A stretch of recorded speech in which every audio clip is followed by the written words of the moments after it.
Omunam no muna meloto no ro no hweprechi. O nwan no nwan nwan mba no.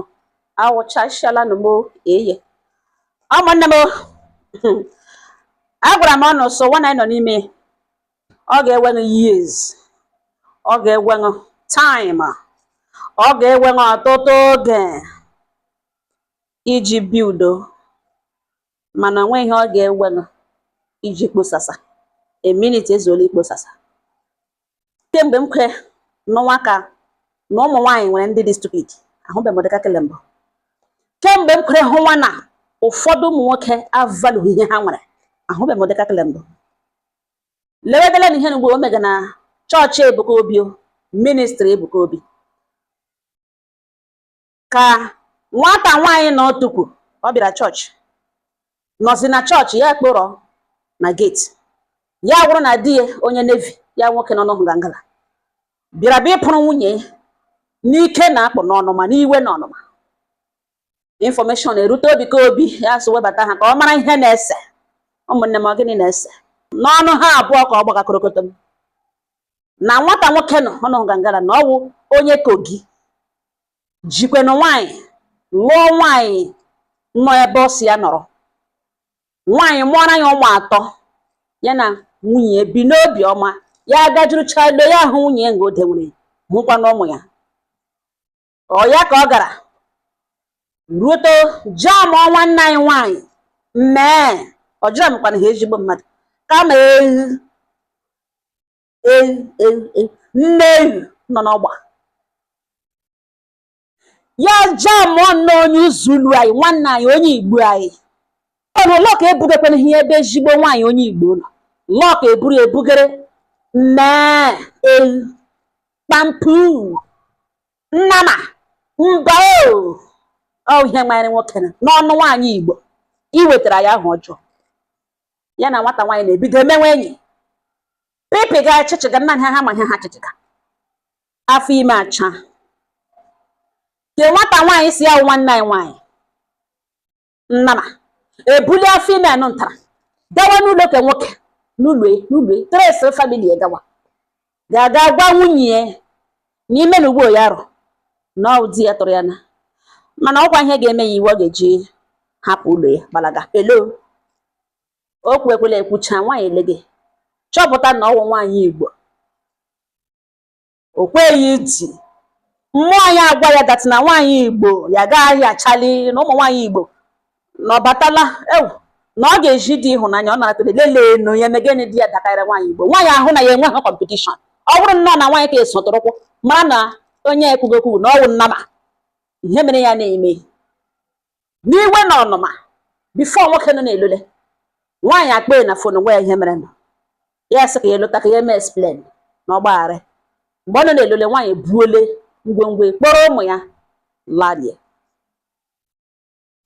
This man abịakwa gana ya na nwata nwaanyị na-akpa eme ihe na-emere ihe ha na-agarawa n'ihu. Nwaanyị anọgala ebe hụzi na di ya bịa hụ bịa ịrịọ na nwaanyị Igbo hụ na ọma hụ na nwaanyị Igbo nwere grade na tele na ọwụ kpampu na nwaanyị Igbo na ọ nara na edi uche echiche depression nwaanyị echewe the next news ọzọ nwoke anọ na nwunye ya nụtara na ọnwụọ na elo akwa anaghị daa na you lose ewu nwoke ewu nwaanyị nọ ngana mara eji akwa anaghị daa ga-anwụọ nwụsawụrụ ụmụ ị ga-anwụ ugboro abụọ mana ofe ebele mana ka ọzọ ewu nwoke nwaanyị gị na-emega ihe asị marriage gị na-eme otu akụkọ wako ikekwe ọ na-enwe break ọ na-agbasa gị si ịba gị into depression na ịlụhụ dị n'ụwa ịlụ nwaanyị n'ụwa gị ga-anwụọ wụsawa ụmụ ị ga-anwụ ugboro abụọ ọgụ nwa luzuru ihe iwu ahụbeghị m ewu ụrụ ka gị mara na ị mụrụ nwa iji nwa ụmụaka na idiri ṅụ gị si iche gị dị ṅụ na marriage gị ọsọkwa nwa ihe eme otu o siri mejie ebe ṅụ m ịdagide ha ụmụ kpụkpụkwa ha gị si na-ahapụga ha anwụ because of utu ma wikpu gị nwụọ hapụga ụmụ ị ga-anwụ ọzọ ị ga-anwụ ha mana ofe ka ọzọ ị ga-anwụ ọzọ. You deserve the way mother or a father in the first place. Ị ga-achọ onye chọrọ onye na-achọ gị you move on. Nobody is worth dying for, only your child. Get into yourself. No man, no woman is worth dying for, only your child is worth dying for. ọ na-eme ahụ responsibility ị nwere around that ka mma people na track ọ ya ka nwata nwaanyị nọ ntara wụsawara ụmụ ya atọ nwụọ ụmụnna ya kpụ nwa ọkpọ ụmụ ya azụ nwoke si etu ebe esendere ha ego bido n'ibuild mkpampu ọ manyere na onye ọ bịara gasị ọnụ n'ụlọ mmụọ mere nne m so onye ọ bịara gasị ọnụ n'ụlọ ụwa ng butere ngachi nka na ihi nwa ya ọwọtọ ya ebido ibuild nwata nwaanyị na bido send were ego ma ile n'ụlọ ọgwụ ma gịnị ma imerụ ka ọ wụọ ọnụ mmadụ n'ihi na mma ndị a na-awụchahụ ndị Igbo ha hụhala nwaanyị Igbo were ha di ayi ọ na-arụ ha ka ụwa ọ na-arụ ha ka second heaven ha na-ahụta ya asaa na ọnọ mana ha na-amaghị wụ ọ dị mkpa ileru anya nwoke na-ebido ibuild even ọ chọrọ iji ya gba akwụkwọ kama ọnwụ nwunye ya mere ya ka a hapụkwa ịsụ ya slow down gbahete ya si ya chọrọ iji zikele agba akwụkwọ gezi ntụrụ mana before then ka ya establish ya ọ lụbekwa ya ihe suspend godoro marriage ya wụ because nwunye ya nwụrụ ka onye ta ya time ka a hapụ ịsụ ya nọkwa n'ime relationship kele nwaanyị ka nwaanyị nọ na-ete anyị ure n'ihu anyị nwanwụ ndị ụmụ nwaanyị Igbo na-ete anyị shi n'ihu eji nwoke na ihe a na-akpọ ya rụ nnọọ ka mgbe mmadụ gara ga-eburu nne ewu dịnwe n'ime ụlọ ya na-akpọ eti ka o nwere godo data ọ nọ na ya lụrụ nwaanyị Igbo ya ga-ewere 200,000 naira ka enye this woman o were bido business nne ke nwaanyị akpọwa ya si ya nna na onye chena nwa ya 200,000 na onye kwe 100,000 ka elee ha enyo ihe mana ọta onye mụrụ nwa ma ihe ọ mụrụ nwoke were 200,000 nye nwaanyị agbarie 200,000 naira na business nọ na-enwe gain na-enwe ihe emege na ọ gaga agaga ka aha emefia ya agaghachi ga-ebororo 200,000 naira nye o ji support gị na business isi apụta were hekwa another 50,000 naira nye ụmụnne m ọgbala ego ole judelele m sọ nwa owego gịnị ka nwaanyị a ji ego dị enyeghị ya o ji ebido business ọ gịnị ka o ji emege o ji agbaga Baba Ijebu na Lagos ụnụ mana Baba Ijebu ụmụ ihe ndị naira bet nke ndị Yoruba na-akpọ ha Baba Ijebu ndị a ka ha na-ewu mkpumkpu akwụkwọ ebupụta ya otu na ụlọ nọmba eshie elu shi ala ihe ọsọrọ nwa iwin wụwọ ote ka nwata nwaanyị nọ mege ego niile dị enye ga-ewere bido biznes ya ewere na-agbaga Baba Ijebu ọ ya ka ọ gbakọtara ọ ka apụta nwoke were iwe akọ gaa kpọrọ nwa ya nwoke si mgbe ọ lọta bịa chụtara ya akwa ya kpọrọ nwa ya ga-erejista ya na lesson ya si ebe 10 o'clock from 10 o'clock or 1 o'clock ya gaa na chọọchị relax na ministry Ebuka evangelist Ebuka Obi ga nga balance ya na ire onwe nwoke werezi iwe tụrụ ya bịa dị ọkwa nga ọ na-apụ ya lụwa bịa chịpụta akwa ụmụaka bidowere atazi ha this man wee Muslim mana ọ si anaghị akwụsị nwunye ikpe ekpere na mgbe ụfọdụ ọ na-ekpelite bịa ka ha ekpe ekpere nga ka kporokoto mgbaga nwaanyị na-ewere ọnụ na-agwa evangelist Ebuka Obi na ya gbara Baba Ijebu mana ọwụhụ nga ego na ọwụhụ the whole money na ego awụhụ 200,000 na truly na ego dị ya enye nwoke nyere na ya jiri gba Baba Ijebu ụmụnne m na-anụkwa na ya jiri gba Baba Ijebu ụmụnne m na ya ejiri ya na Ebuka Obi na-ajụ ya sị ijiri ego yes daddy na ya eji ego ahụ gba Baba Ijebu mana ọwụhụ 250,000 na 200,000 this and that na Baba ndị na-agba Baba Ijebu ndị kakai according to Ebuka mepere ka ọ ghọta na nwoke na-agba Baba Ijebu a na-ahụta as irresponsible man and majority of them na-aṅụ kakai diwa nwaanyị ewere ego dị kpara ahụhụ nye kpata maka o bitere nye anya ka i were pụndụ gị si gbaga Baba Ijebu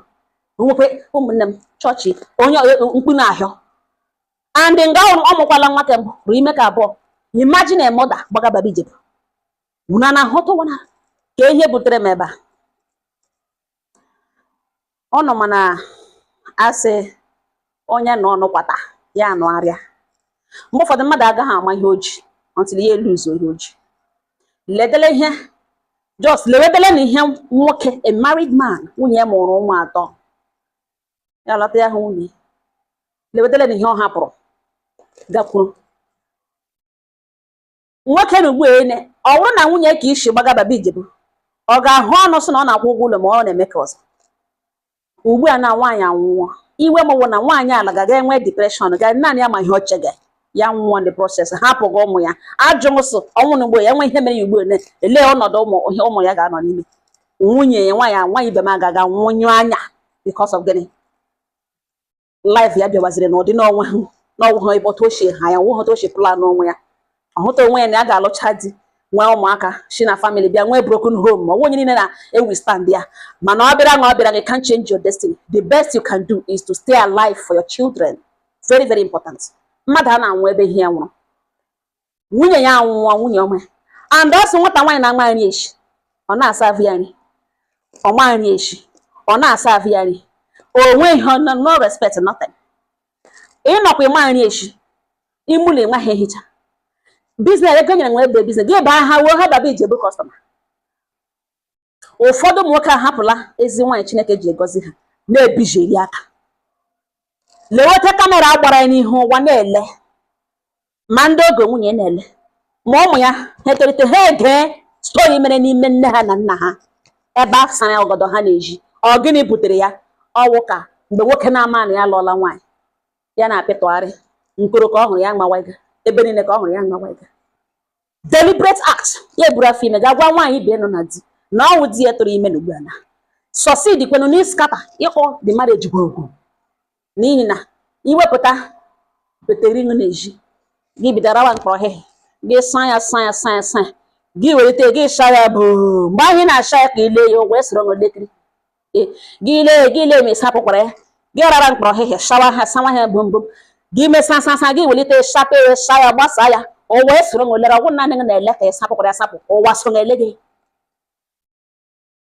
mejie ụlọ gị bi udo